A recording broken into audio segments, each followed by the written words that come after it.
এবং আমরা স্পষ্ট ভাষায় বলতে চাই, বাংলাদেশে আর মাসল পলিটিক্স চলবে না, চাঁদাবাজি টেন্ডারবাজি রাজনীতি চলবে না, গণরম গ্যাসরমের কালচার চলবে না। আমাদের এই রাজনীতি হবে ওয়েলফেয়ার অ্যান্ড পলিসি সেন্ট্রিক রাজনীতি, যে রাজনীতির মাধ্যমে আগামীর সৎ দক্ষ আদর্শ দেশপ্রেমিক নাগরিক তৈরি হবে, যারা বাংলাদেশের স্বাধীনতা সার্বভৌমত্ব অখণ্ডতার জন্য কথা বলবে, যারা ইনসাফের পক্ষে কথা বলবে, যারা সত্যকে সত্য বলবে। তো আমাদের মীর কাসেম আলী দরকার, আমাদের সালমান এফ রহমানের দরকার নাই। আমি বিশ্বাস করি আমাদের সামনে এখানে যারা আছে তাদের মধ্য থেকেই শহীদ মীর কাসেম আলীদের মতো উদ্যোক্তা তৈরি হবে এবং তারা এই অঞ্চলের মানুষের মুক্তির জন্য তারা কাজ করে যাবে। আজকের অনুষ্ঠানের সভাপতি বাংলাদেশ ইসলামী ছাত্র শিবির ঢাকা বিশ্ববিদ্যালয় শাখার সংগ্রামী সভাপতি, ঢাকা বিশ্ববিদ্যালয় কেন্দ্রীয় ছাত্র সংসদ ডাকসুর জিএস এস এম ফরহাদ। উপস্থিত আজকের অনুষ্ঠানের প্রধান অতিথি বাংলাদেশ ইসলামী ছাত্র শিবিরের কেন্দ্রীয় সভাপতি ছাত্রনেতা জাহিদুল ইসলাম।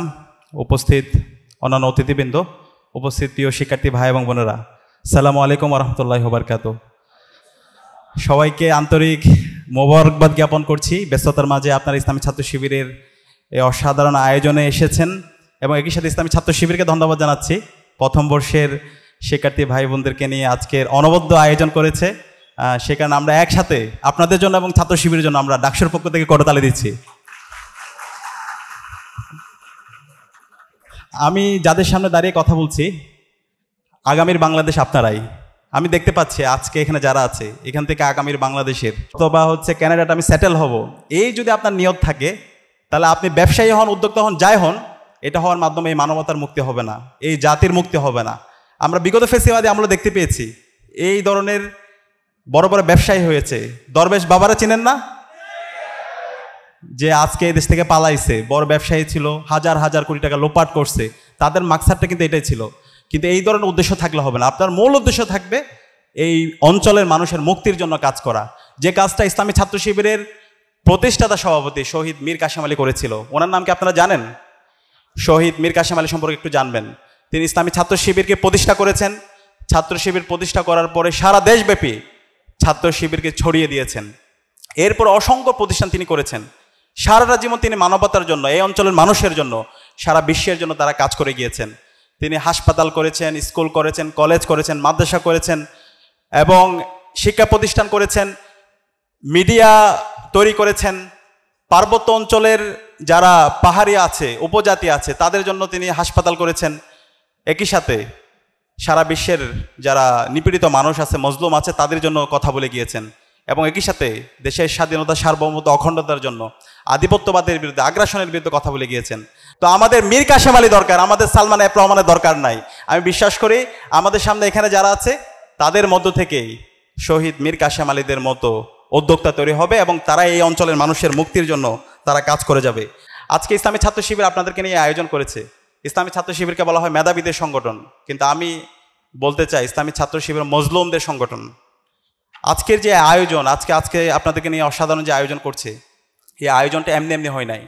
এই আয়োজন হওয়ার পিছনে অসংখ্য মানুষের স্যাক্রিফাইস আছে। আজকে বাংলাদেশের আজাদির পেছনে ইসলামী ছাত্র শিবিরের শত শত ভাইয়ের তাদের লাইফ উৎসর্গ করেছেন, শহীদ হয়েছেন, হাজার হাজার ভাই পঙ্গু হয়েছেন। আমাদের ইসলামী বিশ্ববিদ্যালয়ের এখন পর্যন্ত 2 জন ভাই, ওয়ালিউল্লাহ মুকাদ্দিস ভাই গুম অবস্থায় আছেন। আমাদের রাজশাহী বিশ্ববিদ্যালয়ের সেক্রেটারি নোমানি ভাইকে দিনে দুপুর কুপিয়ে হত্যা করা হয়েছে। আমাদের চট্টগ্রাম বিশ্ববিদ্যালয়ে মুজাহিদ ভাইকে, সাকিব ভাইকে হত্যা করা হয়েছে ছাত্রলীগের সন্ত্রাসীরা, দিনে দুপুরে কুপিয়ে হত্যা করেছে। এভাবে বাংলাদেশের প্রতিটি ক্যাম্পাসে, আমাদের এই ঢাকা বিশ্ববিদ্যালয়ে অসংখ্য শিক্ষার্থীদেরকে শুধুমাত্র নামাজ পড়ার কারণে, ভালো কাজের দিকে শিক্ষার্থীদের আহ্বান করার কারণে তাদেরকে নির্মম নির্যাতন করা হয়েছে, নিষ্পেষণ করা হয়েছে। গত 16 বছরে বাংলাদেশে যদি একটি সংগঠন থাকে সবচেয়ে বেশি জুলুমের শিকার হয়েছে, সেটা হচ্ছে ইসলামী ছাত্র শিবির। আপনারা সম্প্রতি গুম কমিশনের রিপোর্ট দেখতে পেয়েছেন, যে গুম কমিশনের রিপোর্টে দেখানো হয়েছে একক সংগঠন হিসাবে সবচেয়ে বেশি গুমের শিকার হয়েছে সেটা হচ্ছে ইসলামী ছাত্র শিবির, 31%। এবং ইসলামী ছাত্র শিবির খুনি হাসিনা যখন অবৈধভাবে সে ক্ষমতায় আসার পরে ইসলামী ছাত্র শিবিরের সকল অফিসকে সারা দেশের সিলগালা করে দেয়।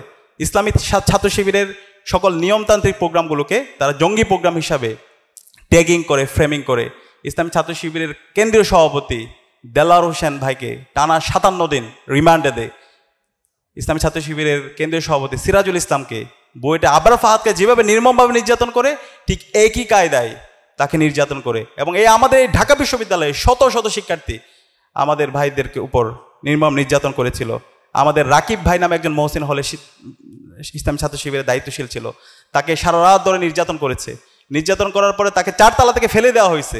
তারপর হামাগুড়ি দিয়ে যখন সে পানি চাচ্ছিল তখন ছাত্রলীগের সন্ত্রাসীরা বলছো তুই প্রস্রাব খা।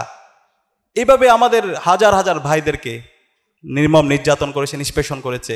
আজকে এই জুলাই বিপ্লবের মাধ্যমে, আমাদের শহীদদের আত্মত্যাগের মাধ্যমে, আমাদের 2000 ভাই বোনের শাহাদাত, 40,000 ভাই বোনের পঙ্গু হওয়ার মাধ্যমে আজকে আমরা আজাদি পেয়েছি, আমরা নতুন বাংলাদেশ পেয়েছি। এবং ইসলামী ছাত্র শিবির আজকে আপনাদের সামনে দাঁড়াতে পেরেছে। ঢাকা বিশ্ববিদ্যালয় টিএসসিতে আজকে অসাধারণ ক্যারিয়ার সেমিনার আয়োজন করতে পেরেছে। ইসলামী ছাত্র শিবির প্রতিষ্ঠার পর থেকে এই ধরনের এই ক্যারিয়ার সেশন ইসলামী ছাত্র শিবির তরুণদেরকে নিয়ে এই ধরনের আয়োজন করে আসছে। কিন্তু বিগত ফেসিবাদী আমলে ছাত্র শিবিরের এই নিয়মতান্ত্রিক কাজগুলোকে জাতির সামনে হাজির করতে দেওয়া হয়নি।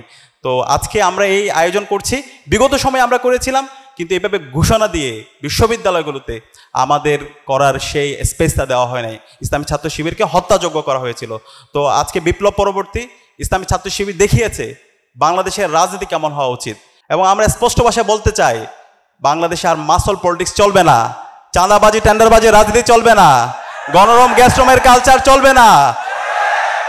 আমাদের এই রাজনীতি হবে ওয়েলফেয়ার অ্যান্ড পলিসি সেন্ট্রিক রাজনীতি, যে রাজনীতির মাধ্যমে আগামীর সৎ দক্ষ আদর্শ দেশপ্রেমিক নাগরিক তৈরি হবে, যারা বাংলাদেশের স্বাধীনতা সার্বভৌমত্ব অখণ্ডতার জন্য কথা বলবে, যারা ইনসাফের পক্ষে কথা বলবে, যারা সত্যকে সত্য বলবে।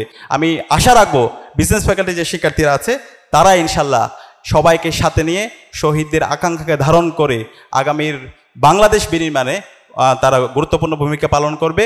এবং আমি আজকে যারা উপস্থিত হয়েছেন আপনাদের সবার জন্য অনেক অনেক দোয়া এবং শুভকামনা জ্ঞাপন করে এবং ইসলামী ছাত্র শিবিরকে অসাধারণ আয়োজন করার জন্য আবারও ধন্যবাদ জানিয়ে আমি আমার কথা এখানে শেষ করছি। আসসালামু আলাইকুম রহমতুল্লাহ।